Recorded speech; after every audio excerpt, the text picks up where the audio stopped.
There we go. There you go.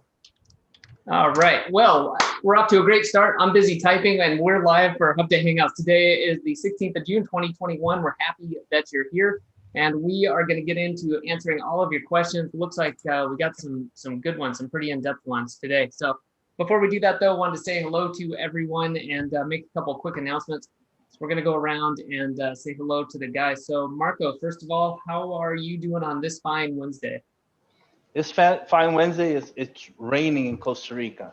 Although you can't tell by the light in my room. I don't even have the lights on, and that's how much light comes through my windows.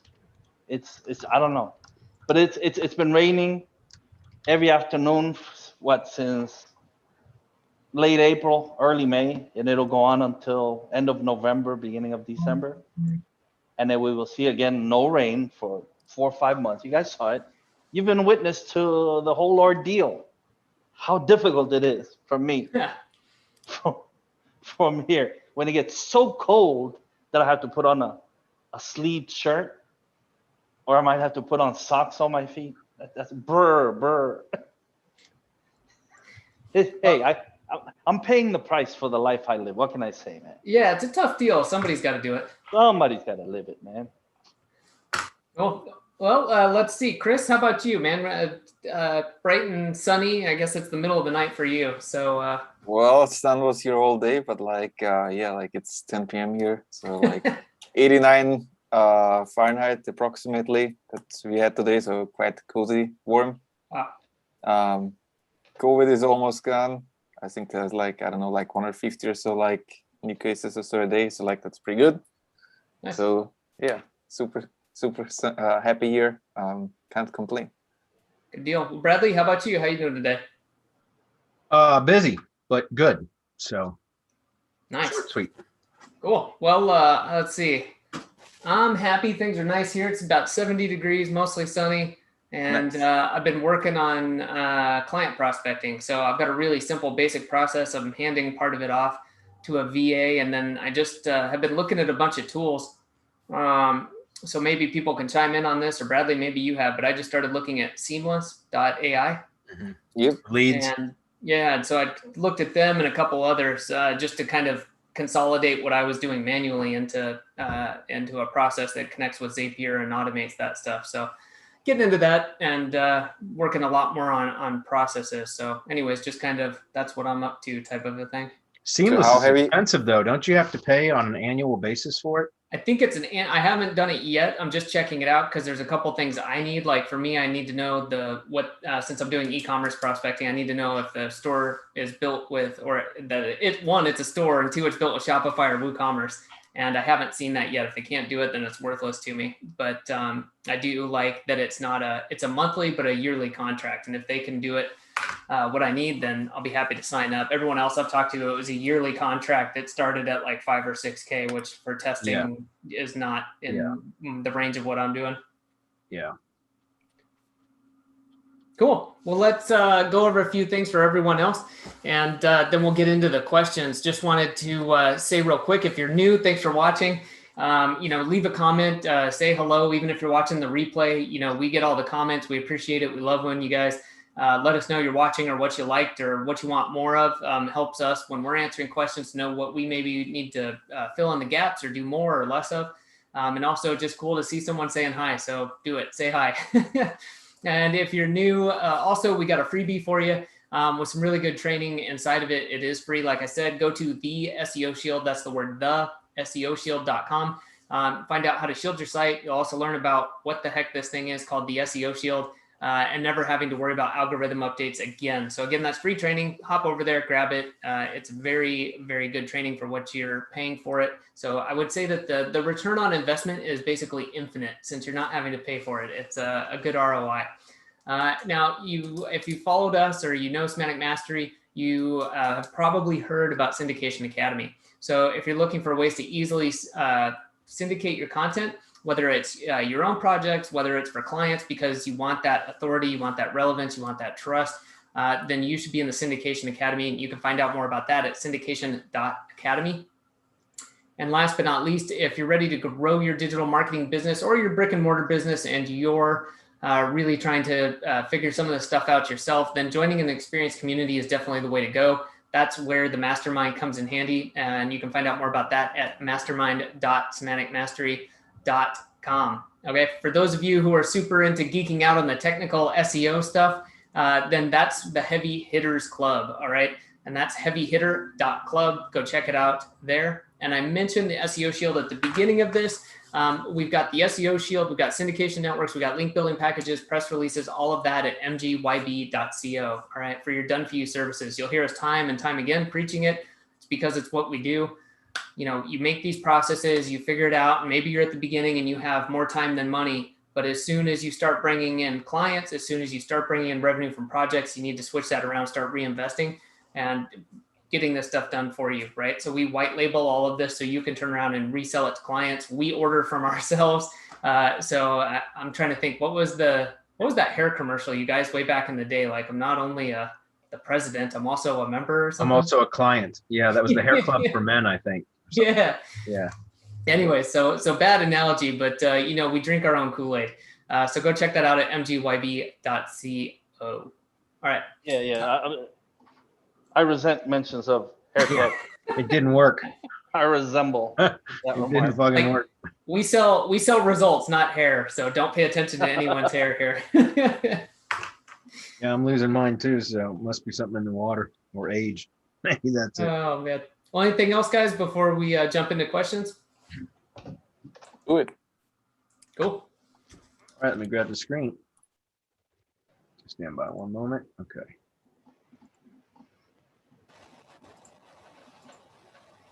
Okay, you guys should be seeing my screen, correct? Yep.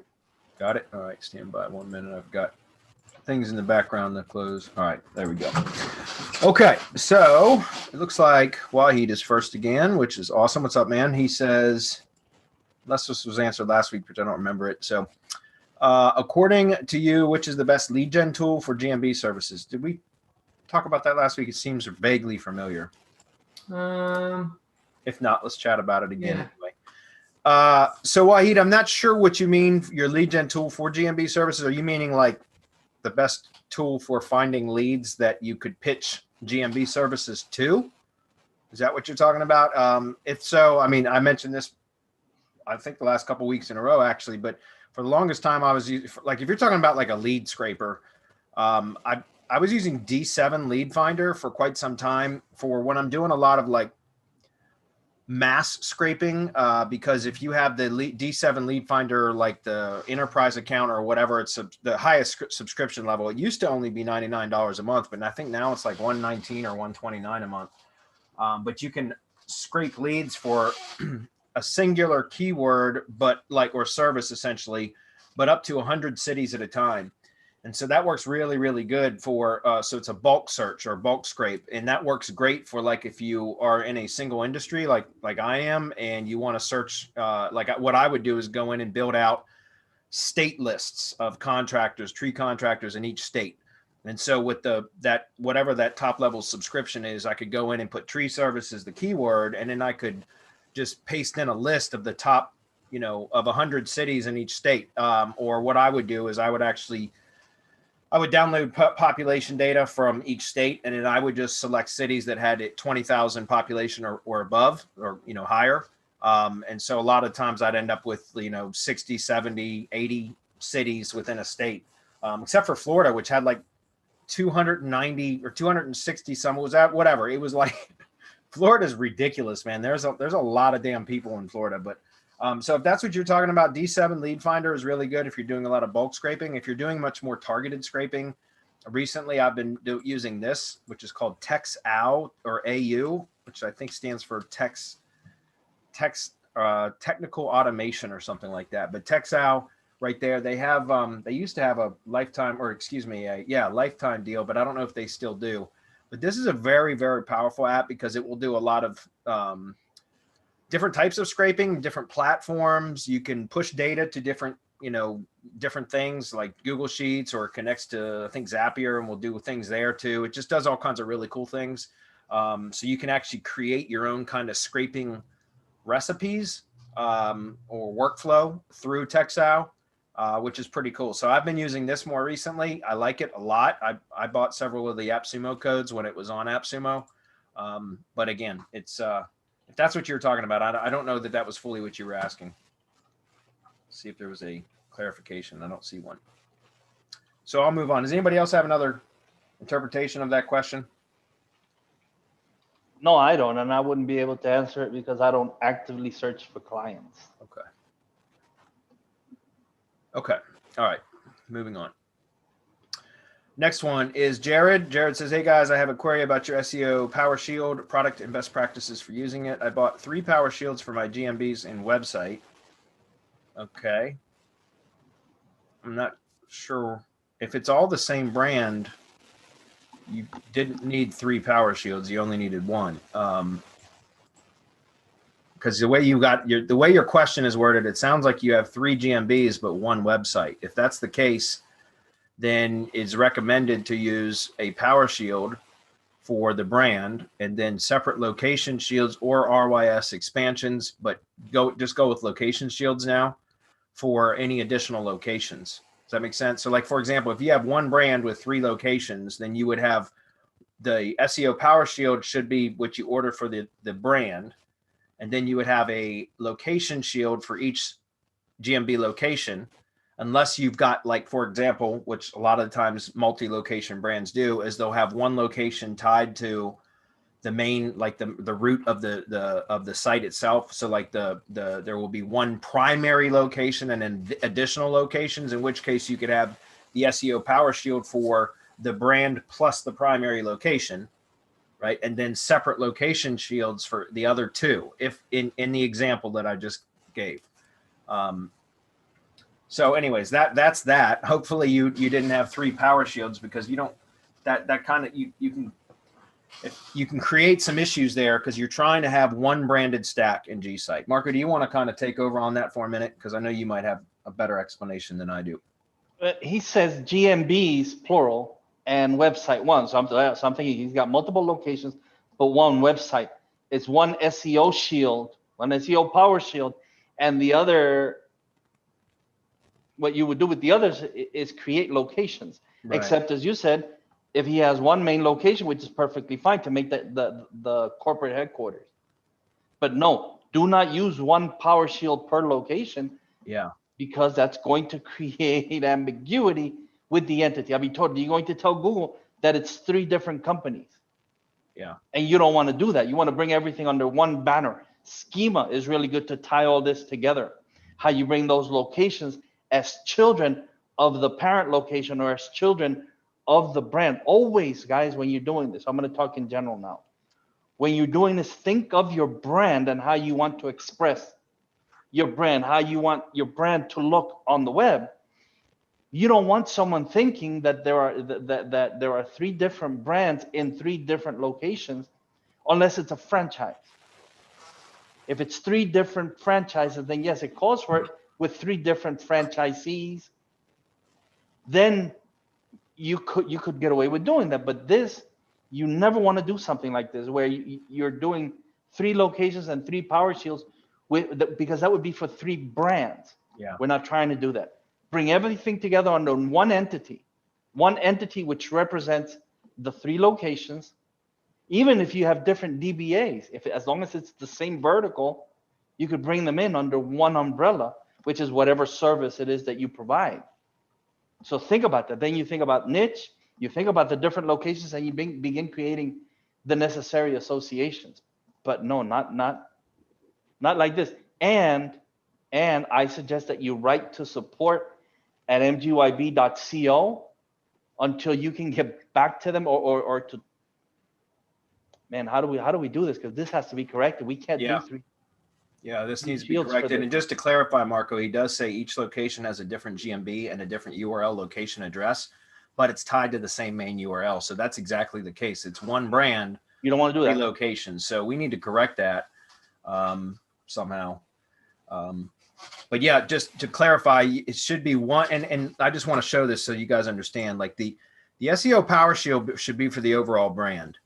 And then what happens is, because then you get the syndication network, branded syndication network, you get the RYS stack with the G site that's set up for the main entity, the brand itself. And then you have the ID page for that, you know, for that, usually whatever the entity is tied to for its primary location.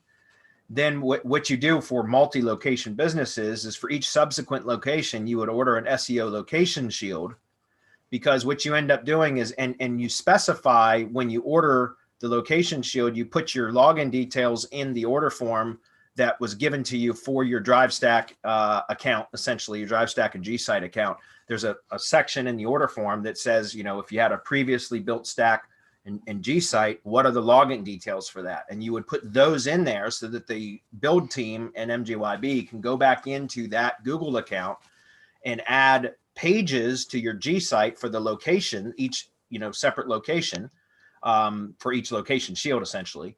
And then also to go into your DriveStack, your primary RYS folder, and then they clone that and create a subfolder that's optimized for that location. Does that make sense? So instead of having 3 G sites, 3 RYS DriveStacks, 3 syndication networks, and 3 ID pages that are all kind of separate, what you end up with is 1 syndication network, 1 branded G site, and 1 branded DriveStack with ID pages for each location, subfolders for each location, and internal pages on the G site for each location. And that's why we do that. We tell you to order the SEO Power Shield for the main entity. If it's tied to one, if the main entity is tied to one location, then that's fine. It can be optimized for that location. But then each subsequent location would be a location shield. If that makes sense. You want to clarify? Right. Yeah. Right to support at mgyb.co and tell Ruzel, I just say, Marco asked me to I don't know, write to you to correct my order with the 3 shields. And I think what we could do is we can give him the branded stack and the 2 locations, or if he wants that other location, we can look and see what the difference is. But you need branded and 3 location, and we can apply the difference to another location or whatever he wants to do. If we owe you money, we can apply it towards link building. We can refund it. I mean, that's cool. I don't care, but this needs to be corrected before it goes out. I agree. So right away, right to support at mgyb.co and tell Ruzel, because that's the person who will look at your ticket, and tell her Marco asked you to write to her so that we can look at this and correct it. And your order numbers, of course. This is just an odd situation that is kind of difficult, because the second part of this says my GMB location. Okay, so let me back up. Can I use 1 Power Shield per location? Each location has a different GMB and a different URL location address, but it's tied to the same main URL. Right. Okay, so service.com/Venice Beach is an example, and in service.com/Santa Monica. Right. My GMB locations and website URLs, they are all connected to the overarching company, but each location is in essence its own brand, which that's what throws me off. I'm already ranking well for these locations and I want to fireproof my positions. Is it an individual SEO shield for each location a good practice or overkill, or is there a better approach? Yeah, again, this is just tricky because I don't understand what you mean by each location is essentially its own brand. If the location landing pages for the GMB are all tied back to the same domain, I don't really understand how they're separate brands, but I don't know. This is kind of a tricky one. And I don't know the best. If it's already done on the website, there shouldn't be a problem as long as you don't create further ambiguity, and as long as you just get schema and tie it all together correctly. I don't think this is a problem. Not the way that he's mentioning it, because even if there's, like I said, DBAs, or maybe even he's treating them as separate companies, they're all under the same, I don't know, service.com brand that's in the example here that he's giving us in the Hangout. And so I don't really see a problem. I'd have to go look and make sure and see what he's doing. But I think I already know what he's doing, and he should be fine with the branded to Plus start, location right? The shields? SEO power shield and 3 location shields. Okay. Okay. To further define, right? So we have a company and we have the 3 separate locations, and they're all brought together under the organization. And then we go to local business schema. He can tie all those together. That's fine. Yeah, and you can absolutely do that. If the local businesses are, subsidiaries of the overall the organization, then yeah, and you can specify that or assert that with schema. So yeah, that would make sense as well. It's just a little bit tricky. It's kind of hard to provide all the nuance in a text-based question like that. So, but yeah, anyway, just reach out to support and we'll try to get it sorted for you to make it sure that you have the correct setup.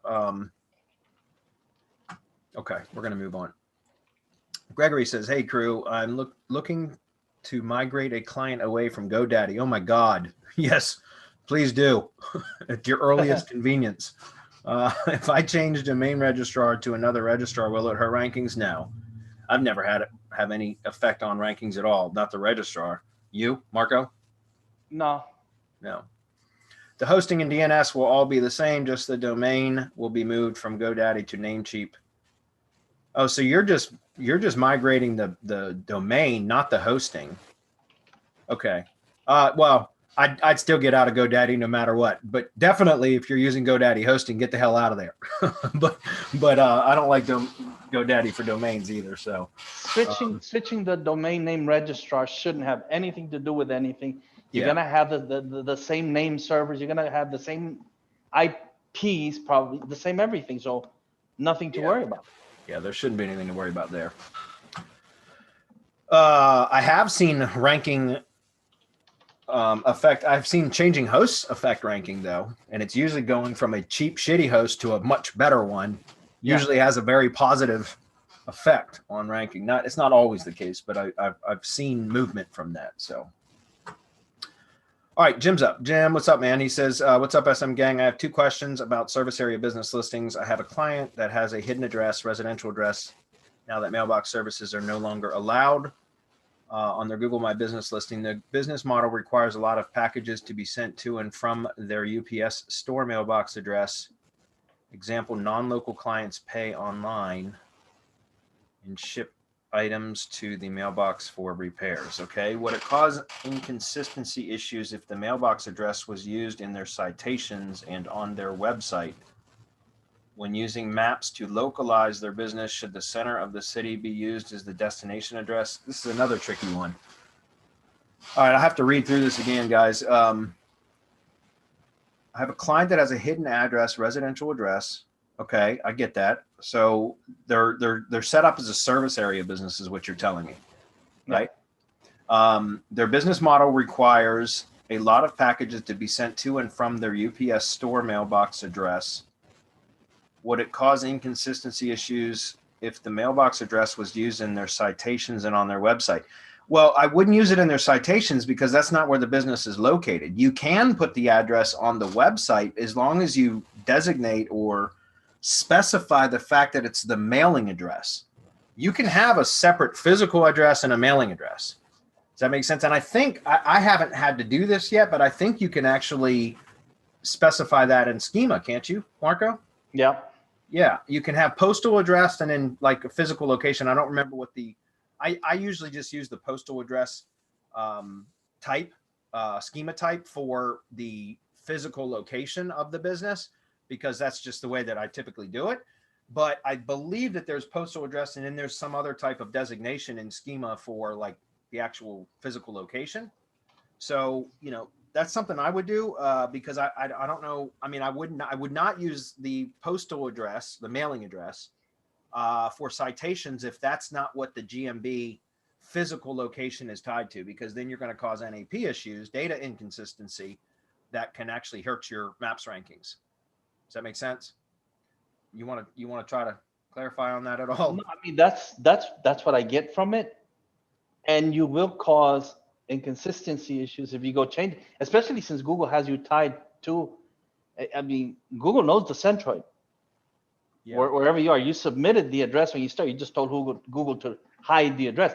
We've seen this, as a matter of fact, when you take over another GMB, but that centroid is tied to another niche, like, and Google knows, and then you're trying to disambiguate one from the other, it can get really difficult. So you don't ever want to do that.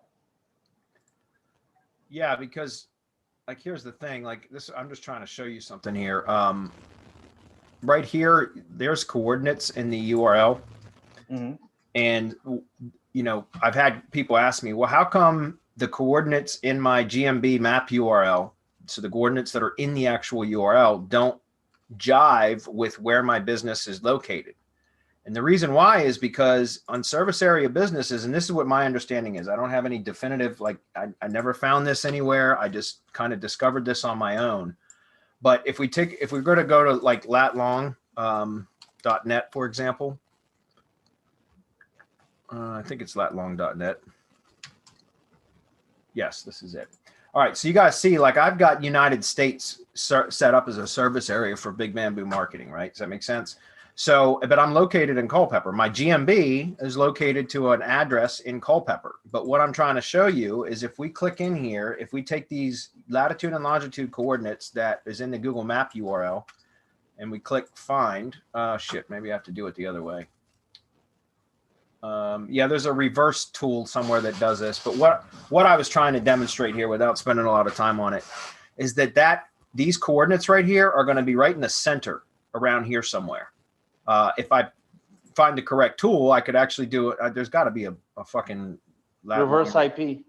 Reverse or something, yeah, whatever. Anyway, my point is that Google, if it's a service area business, then Google is going to put the coordinates of what it determines is the center point of the service area that you specified in your GMB.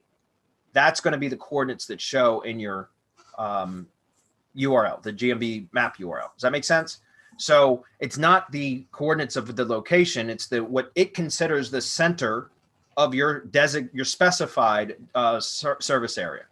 Does that make sense? I don't know if that does or not, but hopefully it does. No, Google knows the centroid. It knows where the business is. It knows when you submitted it where the business is.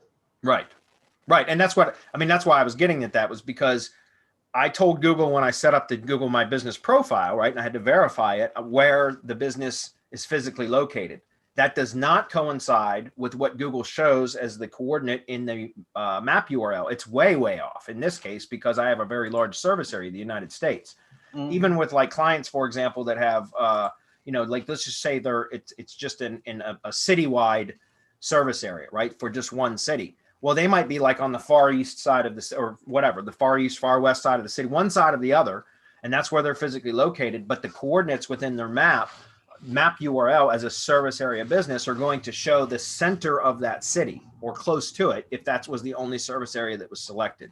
So that's why I'm saying Google knows where it is. You don't want to try to, you know, try to spoof that because it will start to cause NAP issues that will affect your maps ranking. Okay.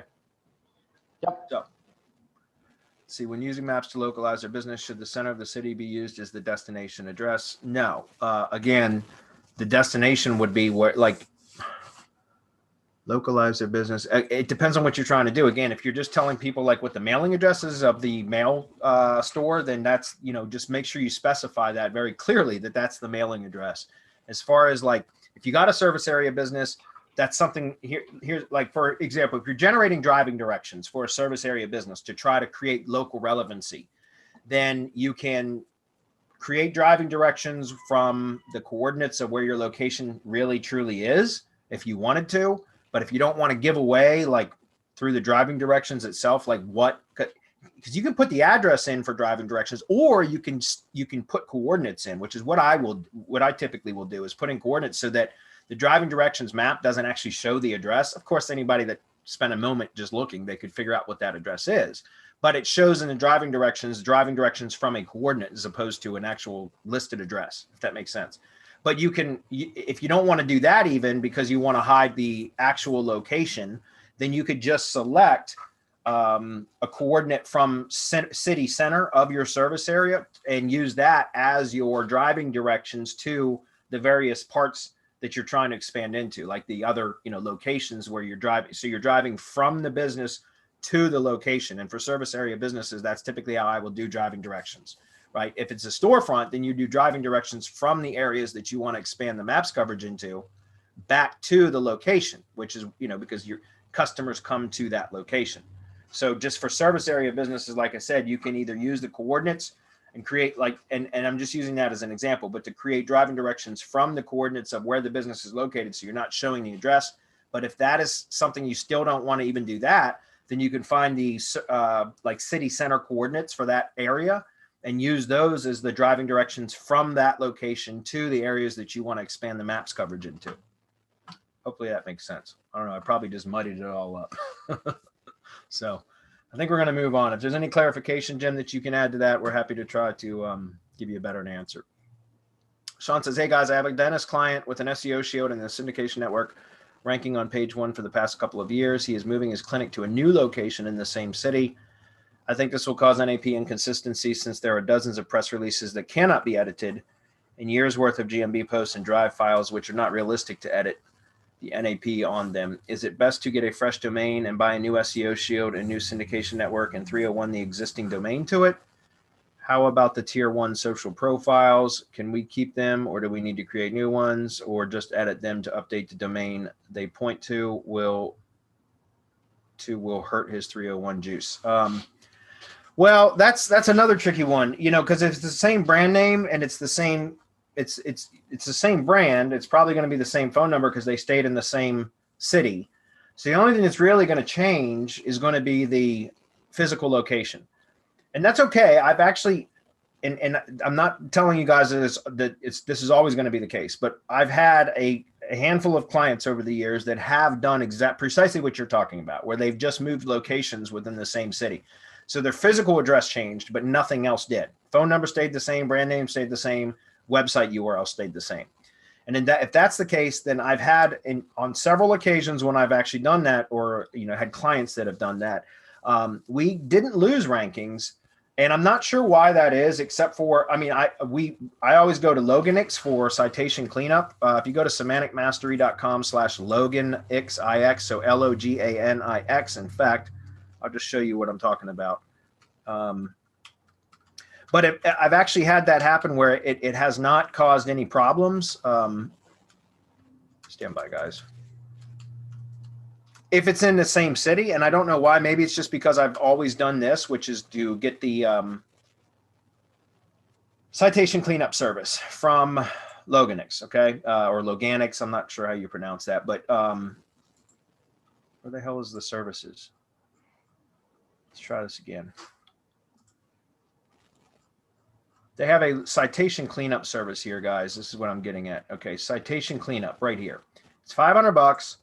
It's a little bit expensive, but this is the best service I have found. I've used several. I haven't used anybody else for the last probably 4 years now, because I tested a bunch of citation cleanup services in the past, and these guys, Loganix, were by far the most thorough in their attempt. And they go through like 3 rounds, and I think they even do a 4th round that they don't tell you about, but they typically do like 3 or 4 rounds where they'll outreach to the directory sites, wherever the site's been listed, or the NAP has been listed, and requested that the edits are made. And so they do that several times over the course of, I think it's 12 weeks. So it's about a 3-month process, but it works really, really well. And they've got about a 70% success ratio of getting old citations edited with new information, and then duplicates deleted and all of that kind of stuff.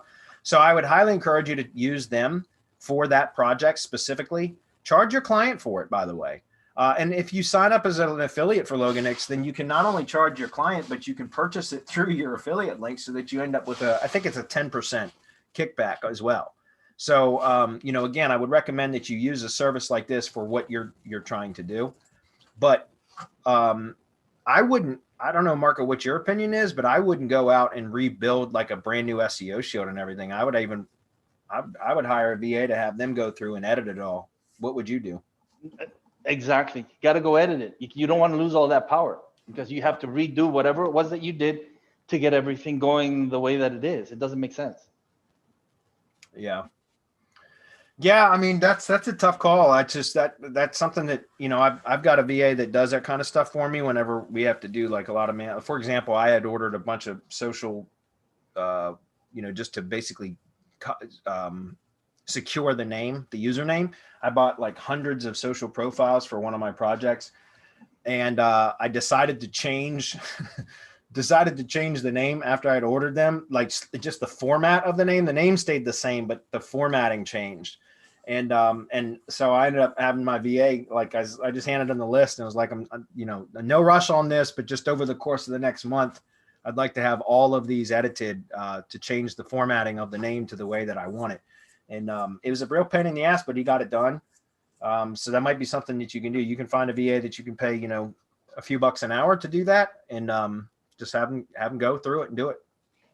That's all I can say. Okay. Moving on. Next is Sean. He says, hey guys, I have a dentist client with an SC. Wait, is that the one I just finished? Yes, it is. Yeah. I'm sorry. Let me move on to the next one. Rugs. I noticed on my recently delivered syndication network that for important pre-existing accounts like Facebook, Instagram, and Pinterest, no applets or recipes were created or provided. Why is that? MGYB support said it's due to security issues, which is absolutely true. So should I set up IFTTT applets for those accounts myself? And can I search and find those applets? Yes, you should be able to find them by just doing a search in IFTTT with the naming conventions that we use. But I'm just going to give this to you. Okay, this is part of our Syndication Academy workbook template. And all of the recipes that we created under our pro account, syndication or our IFTTT pro account, they're all here. So if I'd share this with you, all you got to do is just copy for example, your blog RSS to Facebook page right here. That's the URL. So you just copy that, be logged in your IFTTT account, paste and go in your browser, and then it'll allow you to use that applet. The problem with a free IFTTT account is it will only allow you to create 3 applets.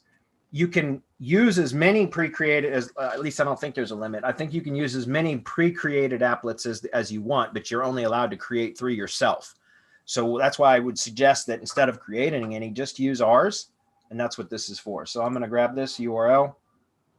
Anyone with the link can view. And I'm going to paste this in, and you can, you're free to use that. Syndication applets. Jim says, thanks for answering the address maps question. Service area businesses aren't my favorite to deal with because using Gmaps for local relevance can be a pain. Yeah, it can, but I mean, there's certainly ways to overcome that, Jim. So anyways, I hope that helped a little bit, buddy. It's kind of a difficult, we've been hit with some weird questions today. So, all right. Jim says, looks like a slow day of questions. So I'll add one more with regard to service companies like real estate. Which is more important in the website silo, service or location? For instance, would it be better to do service/city or city/service? Again, we were just having this conversation in our mastermind, actually. There's a lot of, Jim, I would recommend that you go to mgyb.co/process, I think it is. Let's just double check it. mgyb.co/process. I believe that's it. Yeah. And just, I've shared this in the mastermind many times, but now we put it behind an opt-in. So just go opt in and get this if you haven't before. It's the Semantic Mastery Entity-Based SEO, worryless SEO process. And that's essentially a process street training doc that I put together where I specifically talk about if you're dealing with a service area business, traditional silo structure can create a lot of headache for you because of precisely what you're mentioning here, okay? Which is, what in the hierarchy of your silo structure, what should come first? Your services with the locations as subcategories or supporting articles, right? So adding depth to those silos, or would it make more sense to have location-based silos with your services added as subcategories, right? So depth to that silo. And that's what you'll find is it's very difficult to do if you cover more than just one location, like one city, for example. So if you were to cover like 2 or 3 cities or a county with multiple localities within the county, so like, towns, for example, then what happens is if you try to duplicate services underneath like town names, or so for example, like say you have, town 1, service 1 and 2 underneath town 1, but then you have town 2 and you try to put service 1 and 2 under town 2. Does that make sense? then what happens is it creates like these really funky URL issues in WordPress. And it's kind of difficult to get around that. And it makes a mess out of things. So the way that I typically do service area businesses is I will create regular silo structure using WordPress categories for the service-based silos, right? So again, those would be topical silos or service-based silos. But then I do the location siloing using tags, because it's still a taxonomy, but it's a different way to do it. And I talk about how to do that in that process training that I just mentioned, on a conceptual level anyways. But I kind of give examples of how, like, how to do that. But that's the way I do it, because it eliminates completely any sort of like crazy, like funky issues that occur when you try to duplicate a subcategory across separate categories. That's where the problem arises. So I would encourage you to check that out and consider it that way. Because I try to separate those now and use normal category structure for topical or service-based silos. And then I use tags in a very strategic way to create location-based silos. I don't know if that, Marco, do you want to try to expand on that at all or what? No, I mean, that the way that you work it and the way that I work it is a little bit different. But I mean, the best way to me, and what I have found is just the way that you described it.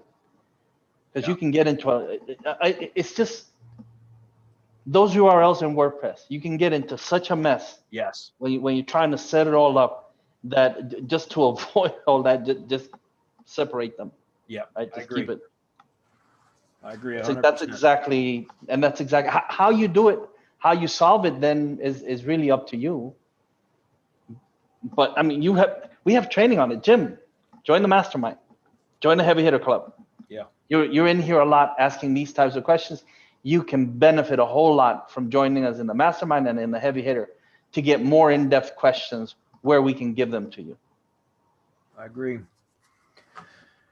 I try to stick with simple silo structure as much as possible too. And what you're describing here, I mean, this potentially could be a simple silo structure, but when you're trying to duplicate, no, and actually the way that you are showing it here would be a complex silo. And that's, again, it's funny because in the mastermind, there was a question, like I said, from a newer member that was asking something similar about, simple or complex silo structures. And before I got a chance to answer, Marco did. He was like, what should I use, simple or complex? And Marco said, keep it simple. Keep it simple, man. And totally agree, guys. I've said that for the last many years now, is that I try to avoid complex silo structure as much as possible, because it's just like the name indicates, it complicates things. If you can, not only that, but again, I've been studying recently a lot lately about, how link equity flows within a site, and been doing some testing and stuff. And, the flatter that you can keep your site, so the less amount of levels that you build into your site, the better for internal link flow. And so again, like simple silo structures makes it easier to push link flow, internal link juice, link equity throughout the site than if you have, multiple levels deep. If you get into a complex silo structure and ultimately you end up supporting blog posts too, you're talking about going all the way down to 3 levels deep.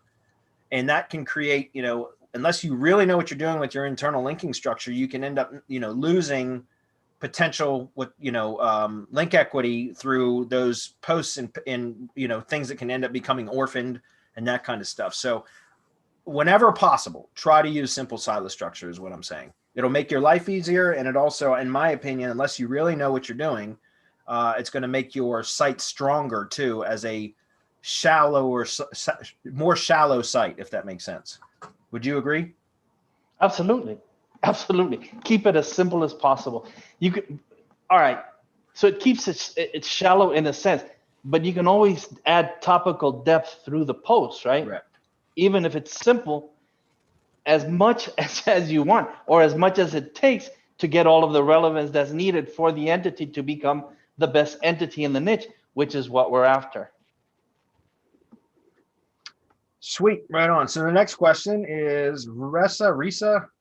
Hey, can you explain how the SEO shield is protecting my homepage from hackers? It's a great question. That one's definitely for you.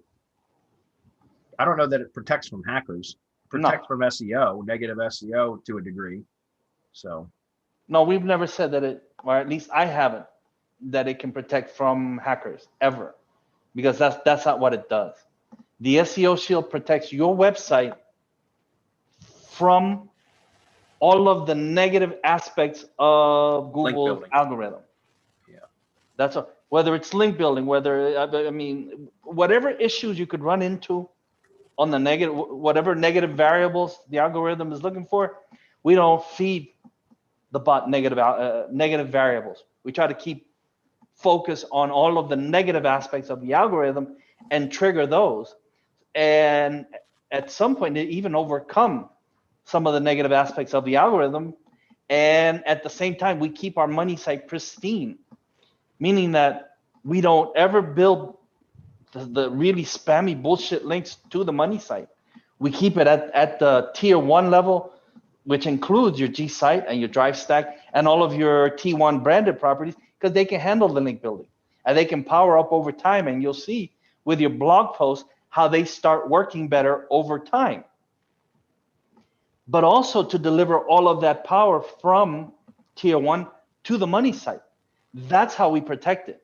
Never said that you can protect it from hackers. Yeah. And you can even benefit if someone tries to send like negative, somebody tries to negative SEO you and send really spammy links into your SEO Shield. They're actually helping you.